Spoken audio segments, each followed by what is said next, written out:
Hello, I'm in the no-dig beds in my back garden, and this area was weedy grass 5 months ago. It was a lawn when I bought the house, and I've made all of these beds using no-dig methods, cardboard, then 5 centimetres of compost on top. Did the first one on March the 31st. And been cropping so many things. It is lovely. Every day we've got something for the kitchen coming from the garden, which is brilliant, makes my heart sing with happiness. So everywhere I grow, I like to grow in a kind of a jumble of plants. It's an organised jumble of plants. It's a polyculture. And this I do for many reasons. One is I just like the way it looks. I think it looks lovely. And also it's brilliant for the soil. So the soil life absolutely loves all the different plant variety roots in the soil beneath. So it's great for the soil flora, fauna, the fungi, the microbes, everything below the surface is benefiting from the root network from all these different plants.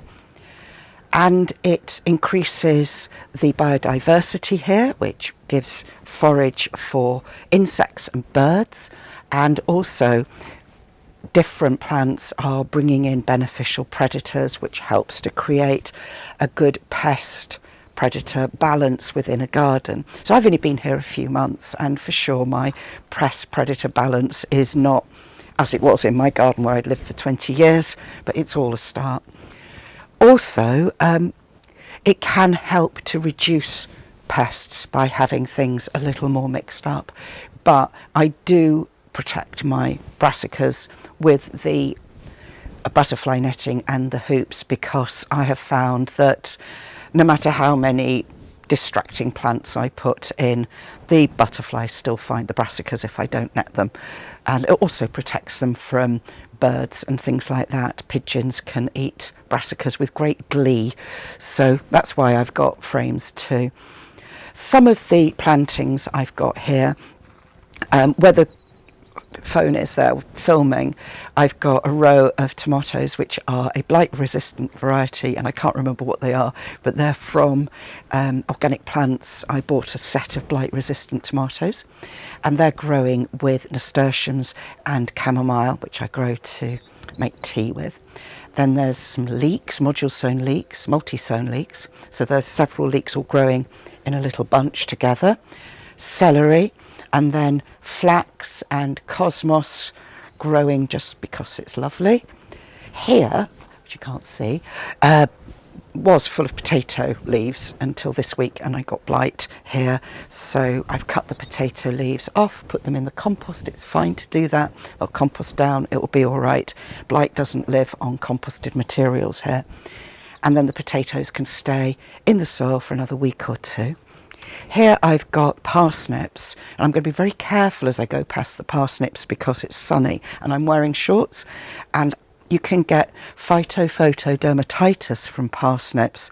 It's a reaction with a chemical in the parsnip and sunlight, and I know it affects me, and it causes blisters, and these blisters can leave like a dark scar for months on end, and they're a bit itchy and painful, so I'm going to go very carefully past these. Here we are. Other plants can cause phytophotodermatitis, but that is the one that does it for me. These have been intersown with radish. This was when I sowed the parsnips, and then some of the radish was harvested to eat, and then the rest I've left to grow on, because it creates a lovely flowery area in amongst the parsnips, which bring in beneficial predators such as hoverflies. And then these flowers will become little radish pods, which are hot and spicy and really yummy. So it's another exciting crop from it. And then I've got more leeks, and with the carrots, interplanted with those are multi-sown spring onions and also agretti, which I'm eating. It's absolutely yummy, but also I'm growing that because I want it to go to seed. So I've got the seeds for next year. It's one plant that really grows much better from fresh seed. So I'm building up my own store of agretti seed, because the previous lot got used up, and as part of my move I missed out last year. to get any fresh that I was homegrown. Here the peas are gradually coming to an end. These are still cropping, and along the bottom are multi-sown beetroot and also pink celery. And then this lovely delicious runner bean has got its own ideas on polyculture and is going on a growth mission across the pea frame, which is quite fun for it. It hopefully will mean more runner beans because they are one of my favourites. And then there's multi-sown leeks here. There's a row of brassicas here which I'm growing out, which are really for the predators and the wild things to have. They were just spare plants I popped in. Behind that, the sunflowers have got squash growing underneath.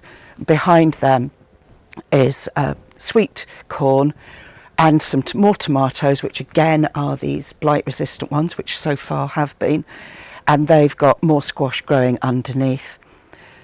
In amongst the frames with the brassicas, I've got intersown between the little brassica plants different herbs, coriander and chervil mostly, some parsley, lettuces, winter radish, things like that.